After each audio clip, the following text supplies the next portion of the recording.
Greeting to you all in the name of our Lord and Saviour Jesus Christ. प्रभु के मधुर और मीठे नाम में मैं आप सबका स्वागत करता हूं आज की आराधना में। सबसे पहले मैं परमेश्वर पिता का धन्यवाद करना चाहूंगा कि उन्होंने यह जीवन मुझे दिया कि मैं परमेश्वर के नाम की स्तुति महिमा कर सकूं और साथ ही साथ उसके वचन को आप सबके मध्य में बांट सकूं। और मैं धन्यवाद करना चाहता हूं आप सबका, मेरे प्रिय भाइयों और बहनों का, कि वह यहाँ आए, परमेश्वर के वचन को सुनते हैं और परमेश्वर के वचन पे चलते हैं, उसके मार्ग पे चलते हैं, उसके मार्ग पे दौड़ते हैं, उसकी स्तुति आराधना करते हुए उसके आंगनों में आते हैं और उसके नाम के लिए अपनी वो आवाज को उठाते हैं। मैं धन्यवाद करना चाहूंगा इस सोशल मीडिया का कि परमेश्वर का वचन हम बांट सके इस पैंडेमिक में और परमेश्वर के वचन को आगे ले जा सके। सबसे पहले मैं इस आराधना को स्टार्ट करने से पहले आप सबके मध्य में दुआ करना चाहूंगा। आइए अपने सरों को झुकाएं और दुआ मांगे।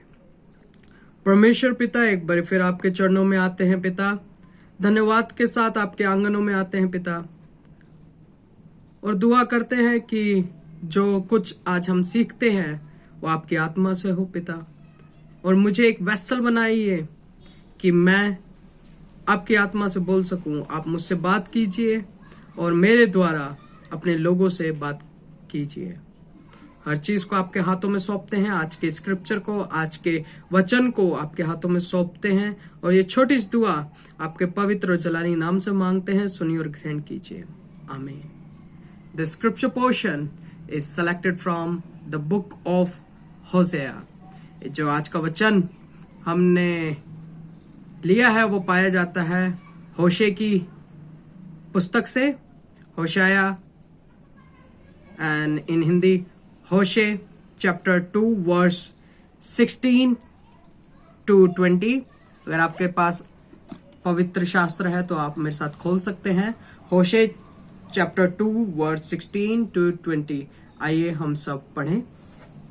यहोवा की यह वाणी है कि उस समय तू मुझे ईशी कहेगी और फिर बाली ना कहेगी, क्योंकि भविष्य में उसे बाल देवताओं के नाम ना लेने दूंगा और ना उनके नाम फिर स्मरण में रहेंगे। उस समय मैं उनके लिए वन पशुओं और आकाश के पक्षियों और भूमि पर के रेंगने वाले जंतुओं के साथ वाचा बांधूंगा और धनुष और तलवार तोड़कर युद्ध को उनके देश से दूर कर दूंगा, और ऐसा करूंगा कि वे लोग निडर सोया करेंगे। मैं सदा के लिए तुझे अपनी स्त्री करने की प्रतिज्ञा करूंगा, और यह प्रतिज्ञा धर्म और न्याय और करुणा और दया के साथ करूंगा। यह सच्चाई के साथ की जाएगी और तू यहोवा को जान लेगी। परमेश्वर के पवित्र वचन को पढ़े और सुने जाने पर आशीष हो। आमीन। मेरे प्रियो, जैसा कि हम बाइबल में पढ़ते हैं, इस पैरिकोपे में, इस पैराग्राफ में पढ़ते हैं, तो बहुत सी चीजें हम नोटिस करते हैं। एक प्यार को, a love which is called in a Greek language, it have a particular name। वो एक शब्द के द्वारा संबोधित किया गया है। वो शब्द क्या है जो हम ग्रीक लैंग्वेज में देखते हैं? It is called agape love. Love which is beyond our imagination. जो सिग्निफिकेंट वर्ड यूज करा गया है ये अगापे, यह बहुत ही महत्वपूर्ण शब्द है हम सबके जीवनों में, क्योंकि यह प्यार परमेश्वर का प्रेम को दर्शाता है। इस पूरी पुस्तक में, इस Old Testament to New Testament में परमेश्वर का प्यार हम देखते हैं, मगर इस बुक में, इस होशे की बुक में हम देखते हैं जो प्यार है वो एक्शन में है। हम काफी जगह देखते हैं परमेश्वर वर्बली बात करता है, वर्बली बात करता है, संकेत बताता है, कुछ चीजें दिखाते हैं, अपने चिन्हों को दिखाते हैं, अपनी उपस्थिति को दिखाते हैं। मगर यह पुस्तक थोड़ी सी हटके है कि परमेश्वर का जो अनंत प्यार है वह चीज ये पुस्तक दर्शाती है। हम मेरे से ज्यादा आप सबको, मेरे को लगता है कि इस पुस्तक के बारे में पता होगा। अगर किन्हों को नहीं पता, जिन लोगों को, उनको मैं बताना चाहूंगा, जो होशे की पुस्तक है वह होशे के जीवन को दर्शाती है। और होशे के जीवन के साथ साथ मेरे प्रियो, उसके साथ साथ परमेश्वर के प्यार को दर्शाती है। द कंडीशन ऑफ गॉड बताती है कि परमेश्वर की कंडीशन कैसी थी उस समय में जब उसके ही लोगों ने उसको त्याग दिया था। उसके लोगों ने उसी को त्याग दिया था। फ्रॉम द बिगिनिंग इटसेल्फ हम देखते हैं कि जो परमेश्वर है वो अपनी कौम से, अपने लोगों से कितना प्यार करता है, कितना प्यार करता है। जब वो कैप्टिविटी में थे, जब वो बंधुआई में थे, जब मूसा को परमेश्वर ने भेजा कि मेरी कौम को तू बचा के लेके आ और तेरी मदद मैं करूंगा, तेरी सहायता मैं करूंगा, तुझे मार्गदर्शन मैं दिखाऊंगा, तुझे मैं बताऊंगा कि कहां जाना है और क्या क्या करना है। जब मूसा बोलता है मुझे कुछ नहीं पता परमेश्वर, मैं कैसे करूंगा, मैं कुछ नहीं जानता, मगर परमेश्वर ने बोला मैं अपने लोगों को कभी छोड़ूंगा नहीं, तू जाएगा। परमेश्वर ने अपने दासों को भेजा, बहुत से दासों को भेजा कि वो बताएं मेरे जनों को कि मैं उनसे कितना प्यार करता हूं। मेरे को दुख होता है जब तुम्हें कोई कुछ कहता है, मुझे दुख होता है जब तुम बंधुआई में जाते हो, जब तुम्हें कुछ होता है मुझे दुख होता है। परमेश्वर हमारी आवाज को सुनता है, हमारे बोलने को सुनता है, हमारे रोने को सुनता है और हमारे आंसुओं को अपनी कुप्पी में रखता है। हमारा परमेश्वर हमारी ढाल है, वो जानता है हमें किस चीज की जरूरत है। जब हम इसमें देखते हैं, जब परमेश्वर ने अपने लोगों को बंधुआई से निकालकर एक प्रॉमिस लैंड जो दिखाया था उसमें लेके आता है, तो परमेश्वर के जन बहुत से खुश थे। रास्ते में बहुत से कुड़कुड़ा रहे थे। बहुत सी बातें जो हम ओल्ड टेस्टामेंट में पढ़ते हैं, इन द बिगिनिंग वाले पेंटाक्यूक तोरा में हम पढ़ते हैं, तो हम काफी चीजों को जानते हैं कि फ्रॉम द बिगिनिंग वो कुड़कुड़ाते थे, वो परमेश्वर की सुनते नहीं थे, वो भटक जाते थे, वो बकरियों की नाई इधर उधर जाते थे। भेड़ों की नाई नहीं बल्कि बकरियों की नाई इधर उधर जाते थे। दूसरे देवी देवताओं को वो उन्होंने अपनी आंखों से अपने चिन्हों को, इतने बड़े बड़े चिन्हों को देखा, लाल समुद्र को पार होते हुए देखा, मगर फिर भी वह भटक जाते थे। क्यों? मेरे प्रियो, ये ऐसी कोई भी बात नहीं है जो उस समय होती आ रही थी, मगर आज भी हमारे जीवनों में यह कॉन्टेक्स्ट लागू होता है, ये चीजें बातें लागू होती है। आज भी हम अपने परमेश्वर से भटक जाते हैं और काफी जगह हम पाप कर बैठते हैं। जहां पे नहीं खड़ा होना चाहिए वहां पे हम खड़े होते हैं, जहां पे नहीं बैठना होना चाहिए वहां पे हम बैठते हैं, और परमेश्वर की इन सब चीजों से निंदा होती है मेरे प्रियो। मगर हम वापस अगर आते हैं कि होशे आखिर में था कौन?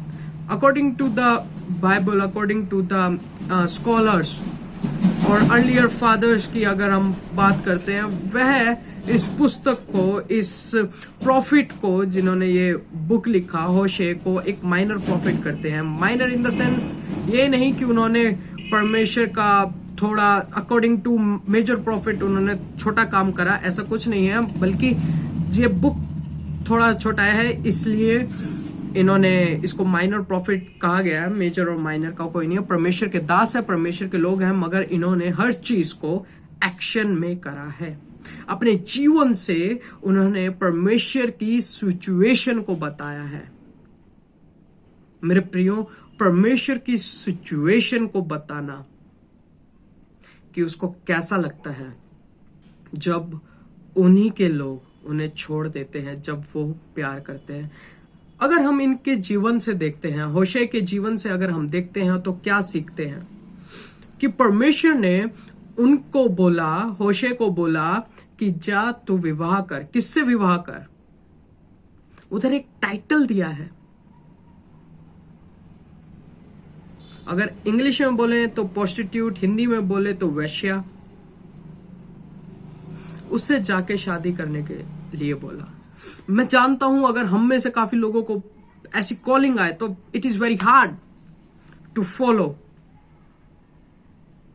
It is very hard. मगर वो परमेश्वर का दास गया, उससे प्यार करा, उसके द्वारा 3 बच्चे हुए उनको। मगर शादी के बाद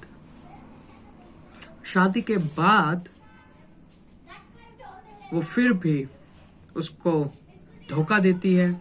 वो अन्य लोगों के पास जाती है, अगर अन्य लोग के पास जाते हैं वह विचार करती है, उस चीज में पड़ी रहती है, उस कैप्टिविटी में। At the end she was in the captivity.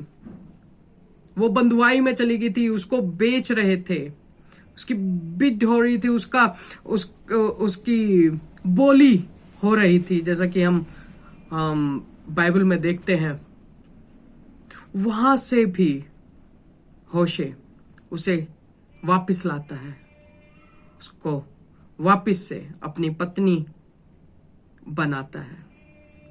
A situation which is not the new for God. एक ऐसी सिचुएशन थी जो परमेश्वर के लिए कोई नई थी। वो दिन रात इसको अनुभव कर रहे थे। और यहां पे होशे बताते हैं कि उनको कैसा फील हुआ जब उनकी अपनी पत्नी ने उन्हें धोखा दिया, दूसरे व्यक्ति के पास गए, शादी के होने के बावजूद भी, एक पवित्र रिश्ते में बंधने के बाद भी वो दूसरी मर्द के पास, दूसरे जन के पास जाती हैं और उनको एक टाइटल मिलता है, प्रोस्टिट्यूट। जैसा कि हम इस वचन में देखते हैं, जैसा कि हम देख सकते हैं, ये pericope is about the future, भविष्य में, as it is written in the verse 17 वर्ष में लिखा है, क्योंकि भविष्य में मैं उसे बाल देवताओं के नाम ना लेने दूंगा। मेरे प्रियो, ये बाल देवता जिसको लेकर पूरी की पूरी कौम भटक चुकी थी, उसके पीछे जाती थी। क्यों जाती थी? क्योंकि वह उन्हें मटेरियल थिंग्स प्रोवाइड करता था। काफी चीजें उनके जीवनों में लाई जाती थी। It is a material. हम सब किसी ना किसी मटेरियल चीज के पीछे भागते हैं और परमेश्वर ने हर चीज उनको प्रोवाइड करवाई। उनके मांगने से पहले उनको एक ऐसा देश दिया जहां पे दूध और मधुर की धाराएं बहती थी। ये बाइबल में लिखा है। इससे बड़ी चीज किसी ने आज तक उनको नहीं दी। इतना प्यारा गिफ्ट उनको नहीं दिया, एक इतना प्यारा गिफ्ट कि वह एक जीवित परमेश्वर की कौम कह सके। इतना प्यारा गिफ्ट किसी ने नहीं दिया। मगर फिर भी मटेरियल थिंग्स के पीछे वह अन्य देवी देवताओं के पीछे भागते हैं। मगर परमेश्वर बोलता है इन द फ्यूचर मैं उनको उनका नाम ना लेने दूंगा, उनसे वाचा बांधूंगा। जो वाचा परमेश्वर ने उनसे स्टार्टिंग से बांधी थी, उनके फोरफादर से बांधी थी, उनके पुरखों से बांधी थी, वो परमेश्वर उन्हीं वाचाओं में बंधा हुआ था। वो चाहता तो उनको तबाह कर सकता था, वो चाहता तो उनको मिटा सकता था। इस होशे की पुस्तक से हम देखते हैं कि अगर परमेश्वर चाहता तो वह अपनी कौम को नकार सकता था। होशे अपनी पत्नी को नकार सकता था। इतना बड़ा विश्वासघात करने के बाद हम काफी लोगों को देखते हैं, कोई भी अपनाना बहुत मुश्किल है मेरे प्रियो, अपनाना बहुत मुश्किल है, मगर उसने अपनाया और अपने प्यार को दिखाया कि no matter what is the situation, but I am standing with you till the end. कैसी सिचुएशन से ये मैटर नहीं करता, मगर मैं आखिरी तक मैं आप सबके साथ खड़ा रहा। ये परमेश्वर यहां पे बताता है, अपनी कौम को अपने से दूर करने के बाद, मगर परमेश्वर ने उनको दूर नहीं करा था, वह खुद परमेश्वर से पीठ कर चुके थे, वो पीठ दिखा चुके थे और परमेश्वर से दूर होते हुए जा रहे थे। वहां पे होशे बताता है कि वापस आओ, परमेश्वर तुम्हें बुलाता है, वापस आओ। जो कि हम देखते हैं ये लैंड जहां पे होशे रहता था वो नॉर्थ किंगडम था। साउथ किंगडम और नॉर्थ किंगडम में बहुत सा डिफरेंस था। साउथ किंगडम थोड़े से विश्वासी थे, वो विश्वास करते थे, परमेश्वर की उपासना, परमेश्वर को मानते थे। मगर जो नॉर्थ किंगडम था, जो जहां पे होशे रहता था, वहां पे बहुत सा पाप होता था और वहां पे वार्निंग साइन चल रहा था, जो होशे अपनी प्रोफेसी में बोलता था। परमेश्वर की ब्लेसिंग्स, इवन दो उनके श्राप और उनके विश्वासघात करने की वजह से क्या क्या ताड़ना है, क्या क्या अपराध वो कर रहे हैं और क्या क्या दिक्कतें उनको सामना करना पड़ेगा, वह मोसाइक लॉ से उन्हें बताता था कि वापस अपने परमेश्वर की तरफ तुम मुड़ो।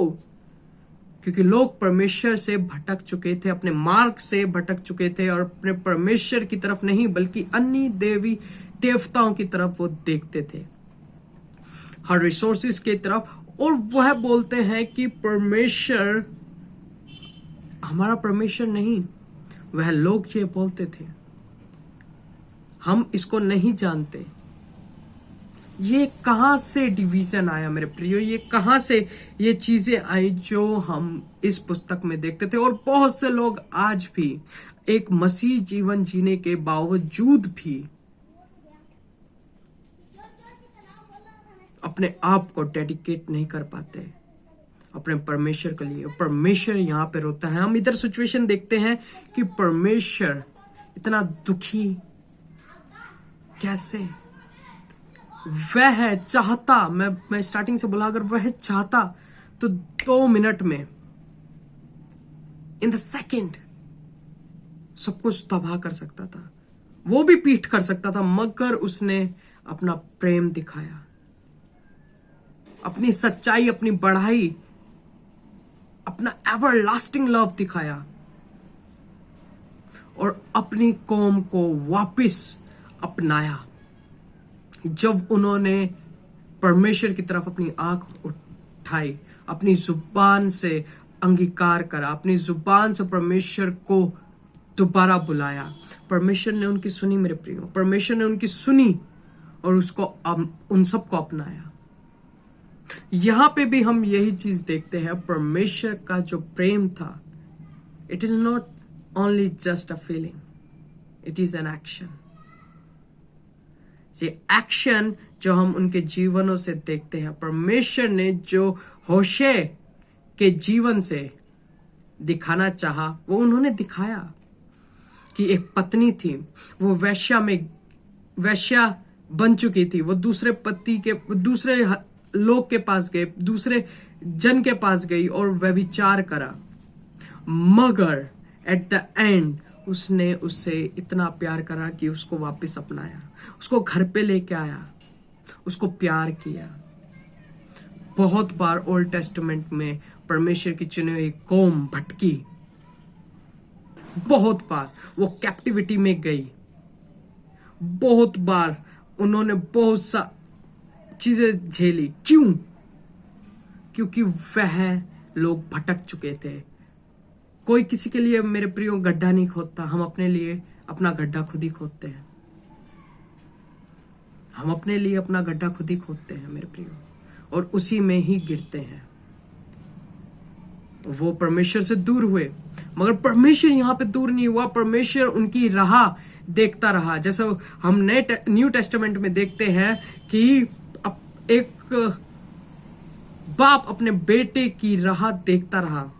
जो यीशु मसीह अपने पैराबल्स में बोलते हैं, वो वहीं पे खड़ा होकर अपने गेट के, उड़ाऊ पुत्र की कहानी अगर देखते हैं, वो लोग वहां पे उस दोस्त के साथ, अपने दोस्त के साथ उसको छोड़ देते हैं, उसके साथ अय्याशी करते हैं, उसके पैसों को उड़ाते हैं। एट द एंड वो छोड़ देते हैं, मगर उनका पिता वहीं पे खड़ा होता है।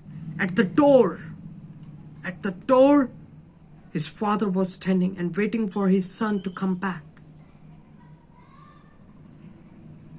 अपने बेटे का इंतजार करते हैं।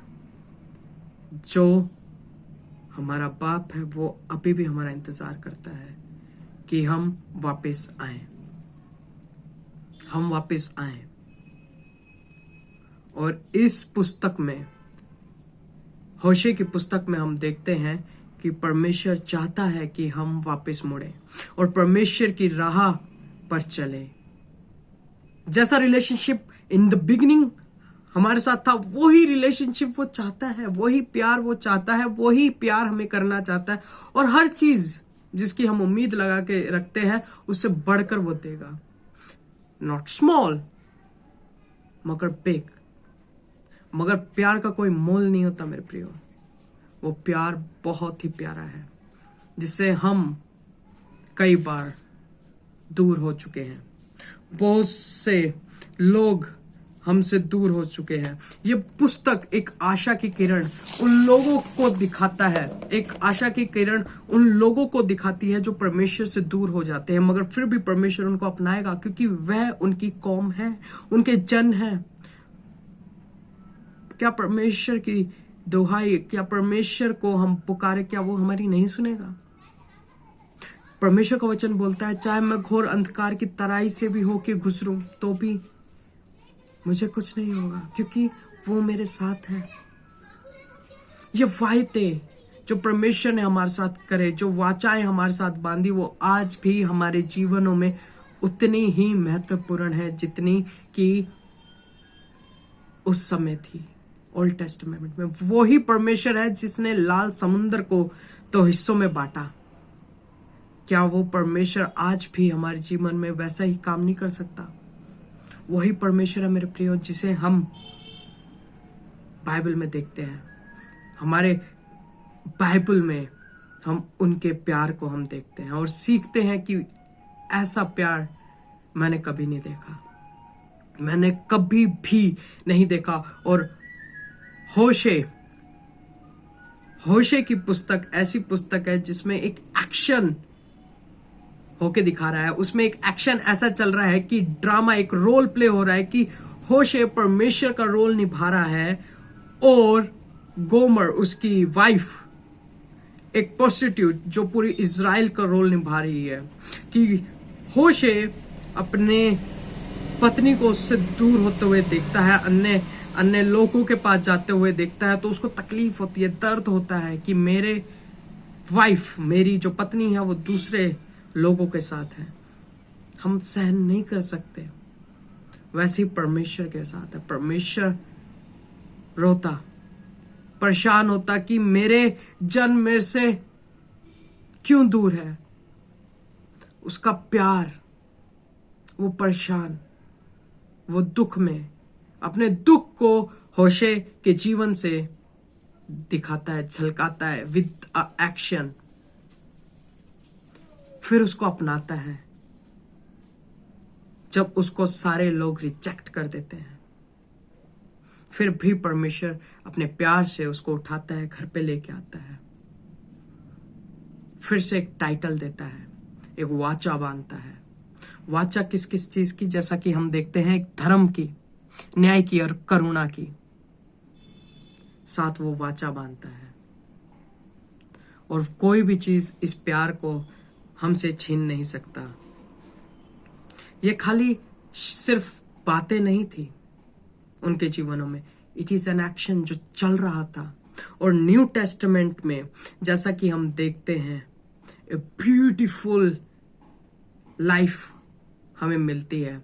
अगर हम देखें होशेया, इट इज इन इंग्लिश होशेया को हम ग्रीक लैंग्वेज में कन्वर्ट करते हैं या इसका मीनिंग लाते हैं तो एज अ सेवियर इटसेल्फ इधर आता है। और ग्रीक इन हिब्रू लैंग्वेज में हम इसको कन्वर्ट करते हैं नेम्स को, तो दो नेम्स और दिखते हैं जो रिलेट करते हैं। वो आगे हम देखते हैं कि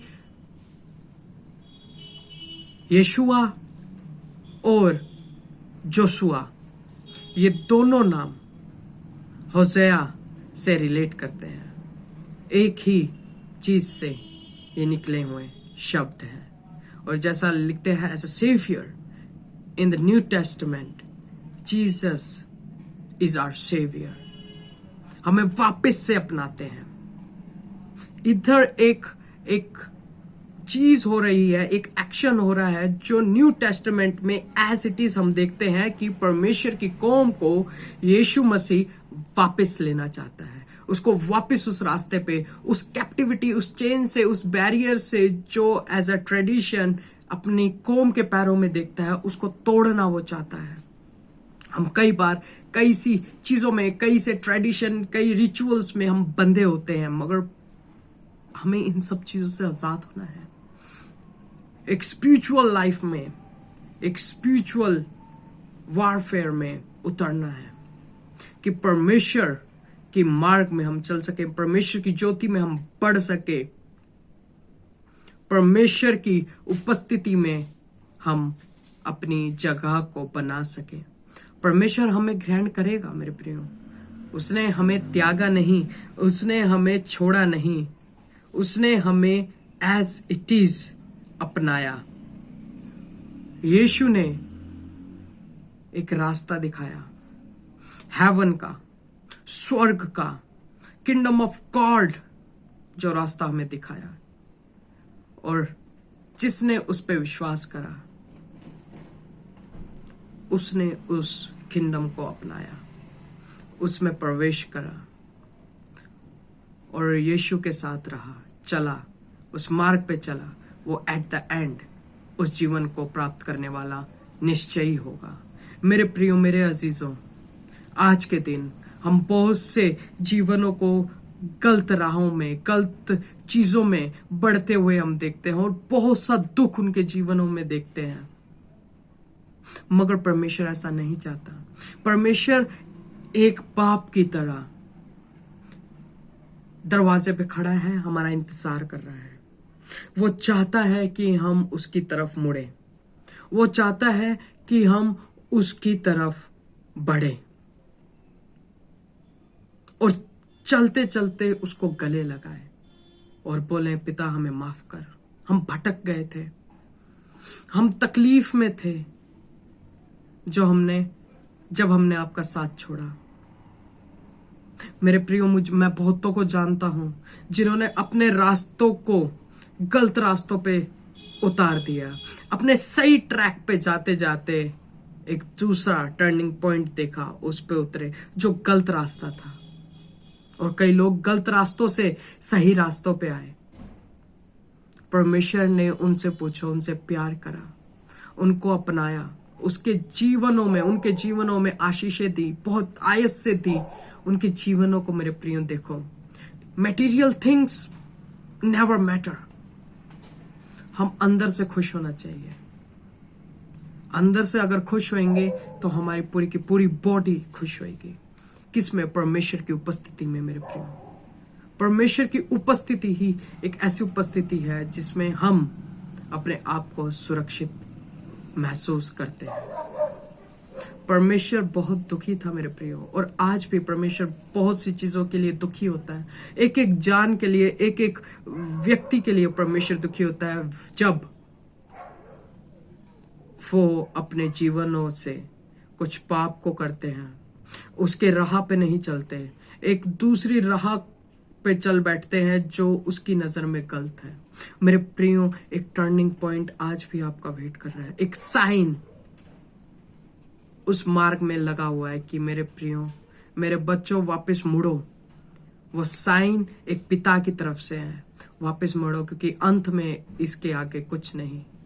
एक गहरी खाई है जिसमें उतरना पड़ेगा और उससे बाहर कभी नहीं निकल पाएंगे। मेरे प्रियो, उस टर्निंग पॉइंट को देखिए और वापस मुड़िए। क्योंकि परमेश्वर आपका इंतजार करता है।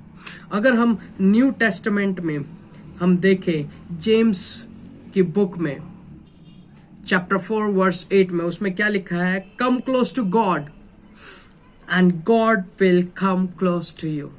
अ ब्यूटीफुल वर्स कि परमेश्वर के पास आओ, परमेश्वर आपके पास आएंगे। 2 कदम आप बढ़े, 10 कदम वो बढ़ेगा।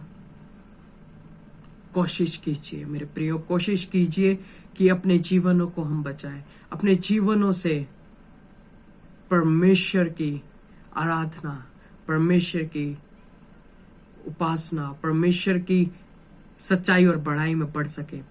मेरे प्रियो, हम बहुत सी चीजों को देखते हैं जब हम न्यू टेस्टामेंट में पढ़ते हैं। एक वाचा, एक मार्ग हमारे लिए इंतजार करता है, एक लाइफ इंतजार करती है। एट द एंड हमें कुछ नहीं मिलेगा मेरे प्रियो, अगर हम उसी रास्ते पे चलते गए। बाइबल में बहुत हार्श वर्ड लिखा है, एज अ प्रोस्टिट्यूट। पर्सनली मेरे को बहुत हार्ड लगता है, और ये सही है, ये कहीं ना कहीं ये चीज सही है जब परमेश्वर इन सब चीजों से हमें संबोधित करता है, क्योंकि हम भटक जाते हैं। नॉट अबाउट हमारी, सिर्फ हमें अपनी पर्सनल लाइफ की तरफ देखना है। होशे, जब हम इस चीजों को देखते हैं, होशे ने किस दर्द को सहा होगा, वही दर्द जो परमेश्वर ने सहा, कि जब उसकी अपनी कौम इतना सब कुछ करने के बाद भी उसके रास्तों से भटक गई और दूसरे रास्तों पे चल बैठी, तो कैसा लगा। वो सारी चीज परमेश्वर झलकाते हैं, उसके जीवन से बताते हैं कि मेरे प्रियो, मेरे बच्चों, मेरे पास वापस आ जाओ, मत जाओ उस रास्ते पे, क्योंकि एट द एंड कुछ नहीं मिलेगा। मैं तुम्हें बचाना चाहता हूं, मैं तुम्हें बचाना चाहता हूं, अपनाना चाहता हूं, वापस आ जाओ। ये है परमेश्वर का प्रेम। मगर हम कई बार भटक जाते हैं मेरे प्रियो, बहुत सी बातों से भटकते हैं। ये वचन खाली भटके हुए लोगों के लिए है कि वापस मुड़ो, परमेश्वर आपका इंतजार कर रहा है। अगर हम वचन में देखें, न्यू टेस्टामेंट, मती की गॉस्पेल अकॉर्डिंग टू मैथ्यू, मती चैप्टर 11 वर्स 28, उसमें देखते हैं, हे सब परिश्रम करने वालों और बोझ से दबे हुए लोगों, मेरे पास आओ, मैं तुम्हें विश्राम दूंगा। और कोई विश्राम नहीं देगा। हम भटकते रहेंगे, हम भागते रहेंगे इधर उधर, हम हर जगह हम भागेंगे, मगर विश्राम एट द एंड परमेश्वर की बाहों में मिलेगा। हम बहुत ज्यादा भटके हुए हैं मेरे प्रियो, बहुत ज्यादा दुखी हैं, मैं जानता हूं। हम काफी जगह हमें लगता है कि हम खुश हैं, मगर थोड़ी देर के बाद मुझे पता है हम भटके हुए फील करते हैं। हम आना चाहते हैं, मगर कई बार हम इतनी बड़ी जंजीरों में बंधे होते हैं मेरे प्रियो कि हम उन्हें तोड़ नहीं पाते।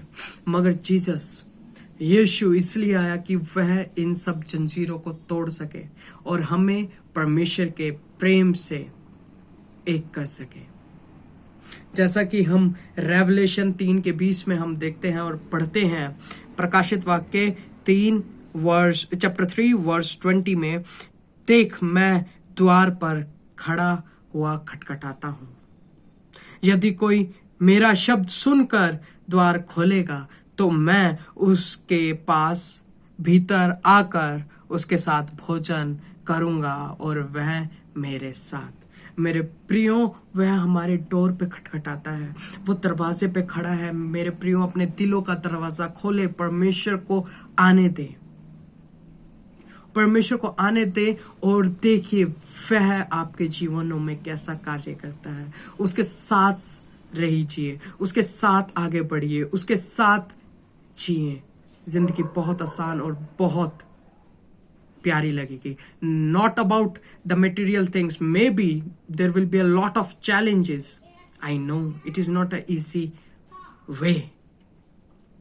ये पाथ बहुत आसान नहीं है मेरे प्रियो, बोलने में और करने में मुझे पता है it is not easy, it is not easy.